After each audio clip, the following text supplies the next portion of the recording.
তা কমল, অবশেষে তুমিও এই গ্রাম ছেড়ে চলে যাচ্ছ? না না, তোমাকেও চলে যেতে দেখে খুবই খারাপ লাগছে, কিন্তু কি আর করবে, গরিব মানুষ। এই রোদ আর খরা নিয়ে কাজকর্ম করতে না পারলে তো বউ বাচ্চা নিয়ে না খেতে পেয়ে মরতে হবে। আগে ঠিক বলেছেন মোড়ল মশাই। এই গ্রামে যা রোদ আর খরা দেখা দিয়েছে, এর ভেতরে কি আর কাজবাজ জোটে? তাই তো সবার মতো আমিও এই গ্রাম ছেড়ে চলে যাচ্ছি মোড়ল মশাই।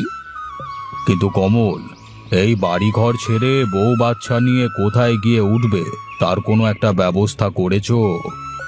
দেখি ভাগ্যে কি আছে, বিধাতা যা লিখেছে কপালে তাই তো হতে হবে, তাই না? সবই কপাল, বুঝলে কমল, সবই কপাল। এই জটকু, চল চল, আর দেরি করা একদমই ঠিক হবে না।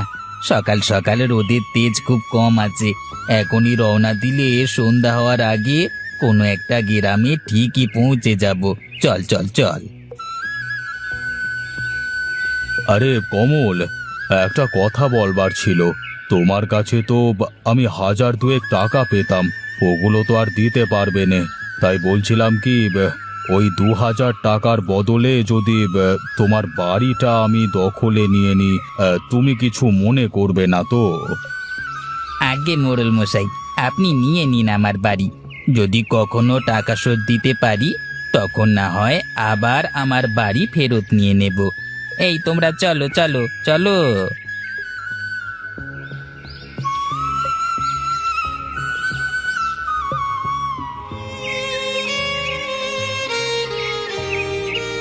বাপ দাদার শেষ ভিটে মাটিটুকু ছেড়ে যেতে যে একেবারেই মন চাইছে না, কিন্তু কি আর করব।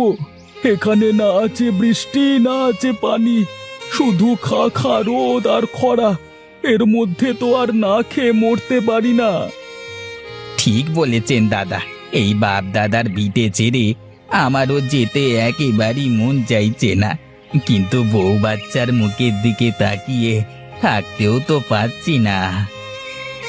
যদি একটু বৃষ্টি বাদলা হতো তাহলে গ্রামটায় থাকা যেত, কিন্তু আজকে 2 বছর ধরে কোনো বৃষ্টি বাদলে দেখা নেই।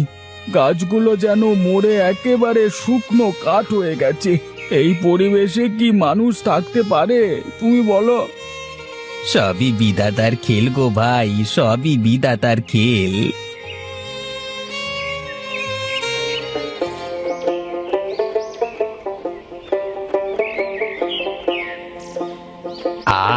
এবার আমাদের জমিতে যেমন বৃষ্টি হয়েছে, ঠিক তেমনই বৃষ্টির মতো হাজার হাজার চাল কুমড়ো ধরেছে। এত চাল কুমড়ো ধরবার কারণই তো আমাদের গ্রামের নাম হলো গিয়ে চাল কুমড়োর নগরী।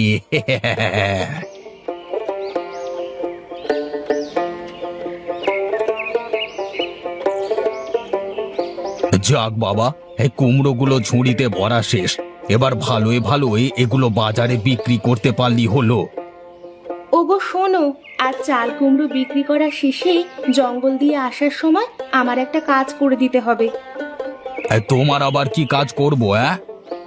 শোনো, আর জঙ্গলের পথ দিয়ে আসার সময় আমার জন্য কিছু লতা গাছ নিয়ে এসো, কোমর ব্যথার ঔষধ বানাবো। ও এই কথা, আচ্ছা গিন্নি ঠিক আছে, সাথে একটা মাছ নিয়ে আসবো না। আজকে চাল কুমড়ো দিয়ে মাছ রান্না করবে আর আমি খাবো। আচ্ছা ঠিক আছে, কিন্তু কোমর ব্যথার লতা পাতা আনতে একদমই ভুলবে না কিন্তু।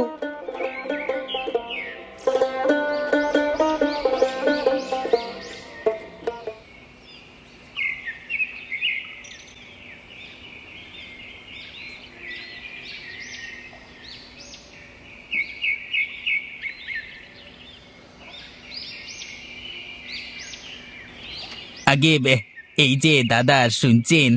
আপনার সাথে একটু কথা ছিল আমার। আরে কি হয়েছে, কি এত ডাকছেন কেন? আপনি তো আমার পুরো ঘুমটাই একেবারে নষ্ট করে দিলেন। সকাল সকাল কোথা থেকে যে এরা আসে বুঝি না। আগে দাদা, আমি একটা বিষয় জানতে আপনাকে ঘুম থেকে ডেকে তুলেছি। আমি আসলে আমার বউ বাচ্চা নিয়ে পাশের গ্রাম থেকে এসেছি চাল কুমড়োর নগরী যাওয়ার জন্য। এখন পথ হারিয়ে ফেলেছি। আপনি যদি বলতেন চাল কুমড়োর নগরীটা কোন দিকে, তাহলে আমার খুবই উপকার হতো। আরে মিয়া, আরে আমি কি আপনার জন্য এখানে পথ দেখাতে শুয়েছিলাম? চাল কুমড়ো নগরী যাবেন তো আমাকে কেন ডাকছেন? আমিও সব পথ টথ জেনে কি আপনার জন্য বসে আছি? যান যান, দূরে যান তো, যত সব। হ্যাঁ।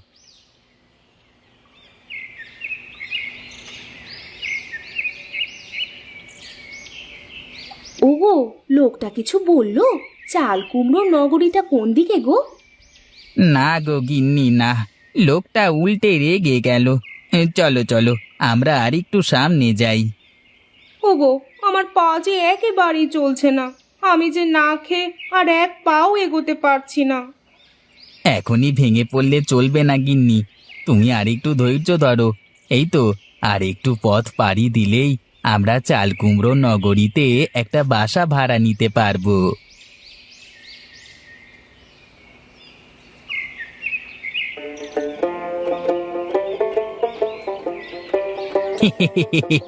অবশেষে আমরা চাল কুমড়ো নগরীতে চলে এসেছি গিন্নি।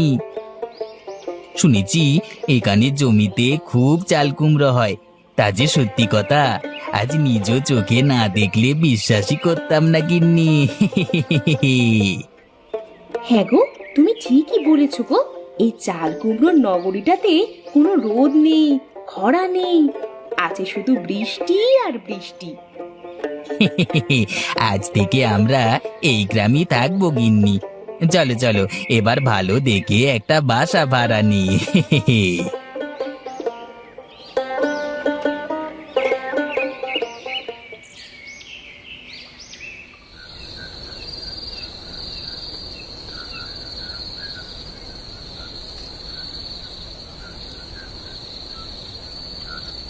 আরে গিন্নি, জলদি করে ঘরে চলো, আর রাত তো কম হলো না। আরে তোমার কোমর ব্যথার লতা পাতা তো পেলাম না। ঘরে কিভাবে যাব? আজ কোমর ব্যথা লতা পাতা না আনা অবধি আমি কোথাও যাব না, বুঝলে? এবে দেখো গিন্নি, দেখো, গ্রামে নতুন মানুষ এসেছে। আরে তাই তো দেখছি গো, দেখে তো মনে হয় অনেক দূর থেকে এসেছে। আগে মশাই, আমরা সেই অদূর গ্রাম থেকে এসেছি এখানে একটু থাকবার জায়গা খুঁজবার জন্য। কেন দাদা, আপনাদের গ্রামে কি থাকবার জায়গার অভাব পড়েছে নাকি? আরে না না, ওসব না মশাই। আরে ওসব না হলে জিজ্ঞাসা করছো কেন? আসলে আমরা গরিব মানুষ, কম টাকায় এই কুমড়ো নগরীতে একটা বাসা ভাড়া খুঁজছি। আপনি যদি বলতেন এখানে থাকবার কোনো জায়গা আছে কিনা। আরে আগে বলবেন তো, কিন্তু এখানে তো কোনো বাসা নেই। আসলে আমরা সেই অনেক দূরের গ্রাম থেকে এসেছি একটু ঠাঁই খোঁজবার জন্য। অনেকক্ষণ ধরে একটা বাসা খুঁজছি, কিন্তু কোথাও পাচ্ছি না। আসলে আমরা হলাম গরিব মানুষ, আমরা তোমাদেরকে কোথায় ঠাঁই দেব বলো দেখি, সেটাই তো বুঝতে পারছি না। আরে শোনো, আমাদের যে পুরনো ভাঙা ঘর পড়ে আছে না, তুমি ওদেরকে ওই ভাঙা ঘরটাতেই থাকতে দাও। আরে তাই তো, হ্যাঁ তুমি ভালো কথাই বলেছো গিন্নি। এমনিতেই বা আমাদের তো আর কোনো কাজে ঘরটার প্রয়োজন নেই, এমনিতেই খালি পড়ে আছে। এই শোনো, আমাদের একটা পুরনো ঘর পড়ে আছে, হ্যাঁ, তা যদি তোমরা থাকো তাহলে দেখাতে পারি। আগে ঠিক আছে মশাই, চলুন আমরা তাহলে গিয়ে দেখি পুরনো ঘরটা কেমন।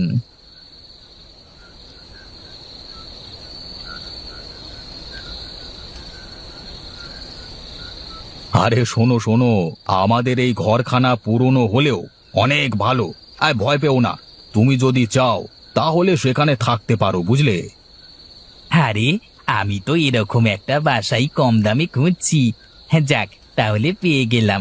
এখন বলুন মশাই, ভাড়া বাবদ এখন থেকে আপনাকে কত টাকা দিতে হবে? আরে কি যে বলো না, আরে তোমাকে 1 টাকাও দিতে হবে না। যতদিন চাও তুমি ততদিন এই বাড়িতে থাকতে পারবে, বুঝলে?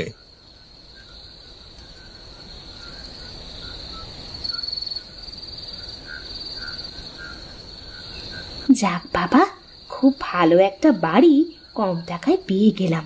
এখন থেকে আমরা এই কুমড়ো নগরীতেই থাকবো। আরে কম টাকায় তো না গিন্নি, এই বাসাটা আমরা একেবারেই ফ্রিতে পেয়েছি। এই যতদিন থাকবো ততদিন আমাদের কোনো ভাড়া দিতে হবে না। বলো কি, তাহলে তো ভালোই হলো। ওগো শোনো, এই লোকদের দেখে খুবই ভালো মানুষ বলে মনে হলো, নয়তো আমাদেরকে তারা বিনামূল্যে বাসা ভাড়া কখনোই দিত না। তা তুমি ঠিকই বলেছ গিন্নি, লোক দুটো ভালো বলি তো আমরা তাদের কাছে জায়গা পেয়েছি। তবে একটা কথা মনে রেখো, আমরা যদি কখনো সুখে শান্তিতে থাকি আর কোনো মানুষ যদি এসে আমাদের কাছে সাহায্য চায়, তাহলে আমরাও তাদেরকে সাহায্য করব, কেমন?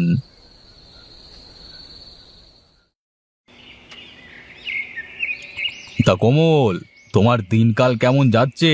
হ্যাঁ হ্যাঁ, চাল কুমড়ো নগরীতে এসে ভালোই চাল কুমড়ো বিক্রি করছো বাজারে। তা টাকা কড়িও তো কম কামাচ্ছ না, হ্যাঁ? আগে আগে সবই আপনার জন্য মশাই। আপনি যদি না থাকতেন তাহলে আজ আমাকে বউ বাচ্চা নিয়ে না খেয়ে মরতে হতো। যে রোদ আর খরার ভয়ে গ্রাম ছেড়ে চলে এসেছি, তাই আজ আমাকে শেষ করে দিত। কিন্তু আপনার কারণেই আজকে আমি সব কিছু পাচ্ছি। আপনাকে যে কি বলে ধন্যবাদ দেব সে ভাষা আমি হারিয়ে ফেলেছি। আরে হয়েছে হয়েছে, এত ধন্যবাদ দিতে হবে না। শুধু বিপদে আপদে অসহায় মানুষদের সাহায্য করলেই হবে। আর বিপদে আপদে কাউকে সাহায্য করাই তো আমাদের মানব সেবা, তাই না?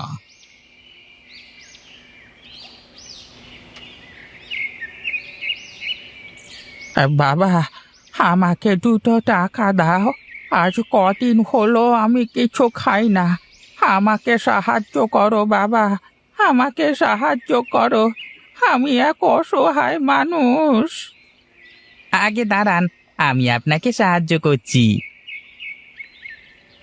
এই নিন বাবা, আপনাকে আমি কিছু টাকা দিলাম। এই টাকা দিয়ে আপনি কিছু কিনে খেয়ে নেবেন, কেমন? বেঁচে থাকো বাবা, বেঁচে থাকো। বিধাতা যেন তোমার মঙ্গল করে, আর তোমার মতো মানুষ যেন প্রতিটি ঘরে ঘরে হয় বাবা। আরে কমল, তুমি তো দেখছি ভালোই মানবসেবী হয়ে গেলে। মানুষকে যখনই দেখো তখনই তাকে সাহায্য করো।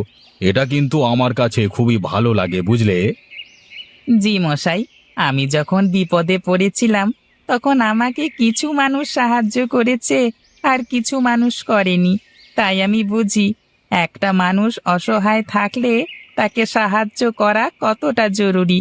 তাই আমি সব সময় অসহায় মানুষ দেখলে ওদের সাহায্য করি।